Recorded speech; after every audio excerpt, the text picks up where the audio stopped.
ಬರ್ರಿ ಆರಾಮ್ ಸರ್. ಇಲ್ಲ ಅಲ್ಲ ಬರ್ರಿ.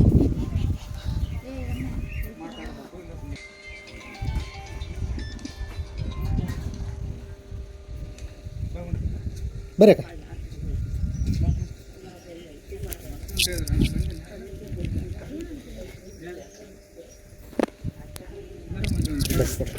ಹಾಂ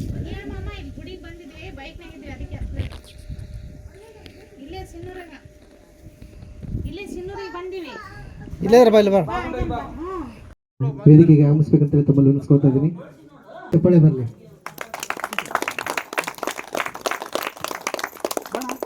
ಅದೇ ರೀತಿಯಾಗಿ ನಮ್ಮ ಪುನೀತಾಶ್ರಮದ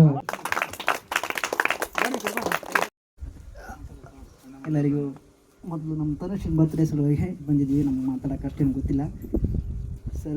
ಒಳ್ಳೆಯ ಕೆಲಸ ಮಾಡ್ತಿದ್ವಿ ಸರ್. ಎಲ್ಲರಿಗೂ ಒಂದೊಂದು ಮನಸ್ಸುಗಳಿಗೆ ಅವರಿಗೆ ಆಶ್ರಯ ಕೊಡ್ತಾಯಿದ್ರಿ. ಎಲ್ಲರೂ ನಿಮಗೆಲ್ಲರ ನಮ್ಮ ಕಡೆಯಿಂದ ಧನ್ಯವಾದಗಳು ಸರ್. ಈ ಯೋಚನೆ ಮಾಡ್ಕೊಳ್ಬೋದಾಯಿತು. ಅವ್ರ ಕುಟುಂಬ ಸಹ ಕೂಡ ಅವರು ಬಂದು ಅವ್ರ ಮನೆಯವರಿಗೆ ಕರ್ಕೊಂಬಂದು ಎಲ್ಲರಿಗೂ ಇಲ್ಲಿ ಊಟ ಮಾಡಿಸೋ ಬದಲು ಅವ್ರ ಮನೆಯಲ್ಲೇ ಊಟ ಮಾಡಿಸಿದ್ರೆ ಒಂದು ಇದಾಗ್ತಿತ್ತು. ಆದರೆ ಒಂದು ಇಲ್ಲಿ ಪುನೀತಾಶ್ರಮದ ದೇವರ ಮಕ್ಕಳ ಜೊತೆಗೆ ಒಂದು ದಿನದ ಮಹಾಪ್ರಸಾದವನ್ನು ಏರ್ಪಡಿಸಿ ಇಲ್ಲಿ ಹುಟ್ಟುಹಬ್ಬನ ಆಚರಿಸಿಕೊಡ್ತಾ ಇದ್ದಾರೆ.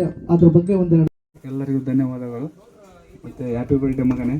ಇದು 2ನೇ ವರ್ಷದ್ದು ತನುಷನ್ ಬರ್ಡೇ. ನೀವು ಒಳ್ಳೆ ಕೆಲಸ ಮಾಡ್ತಿದ್ದೀರಾ. ನಾವು ಹಂಗೆ ನಮ್ಮ ಅಣ್ಣನ ಕಡೆಯಿಂದ ತಿಳ್ಕೊಂಡು ಇಲ್ಲಿ ಬಂದಿವಿ. ಹೋದ ವರ್ಷನೂ ಮಾಡಿದ್ವಿ ಒಂದು ಮಕ್ಕಳ ಆಶ್ರಮದಲ್ಲಿ.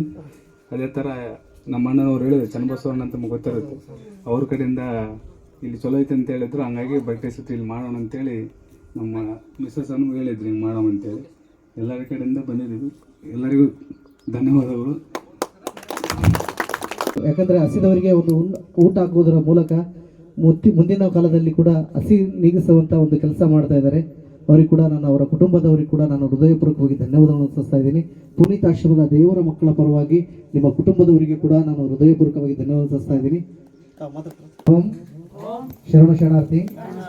ಇಂದು ನಮಗೆ ಮಹಾಪ್ರಸಾದವನ್ನು ಏರ್ಪಡಿಸಿದಂಥ ಶರಣು ಅಣ್ಣ ಅವರ ಕುಟುಂಬಕ್ಕೆ ದೇವರು ಆರೋಗ್ಯ, ಆಯಸ್ಸು, ಸಂಪತ್ತು ಕೊಟ್ಟು ಕಾಪಾಡಲೆಂದು ದೇವರಲ್ಲಿ ಪ್ರಾರ್ಥನೆ ಮಾಡುತ್ತೇವೆ.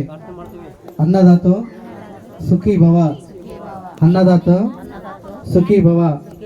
ಓಂ ಶರಣು ಶರಣಾರ್ಥಿ.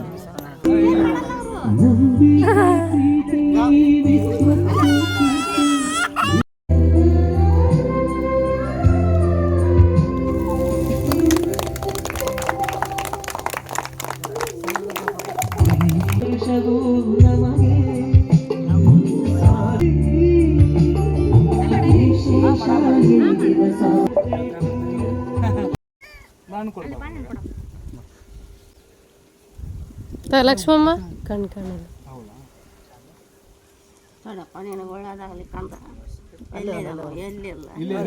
ಅಲ್ಲೇದಾನ ಅಲ್ಲೇದಾನ ಅಲ್ಲೆಲ್ಲ ತಡಿ. ಹಾಂ ಇಲ್ಲೇದಾನ.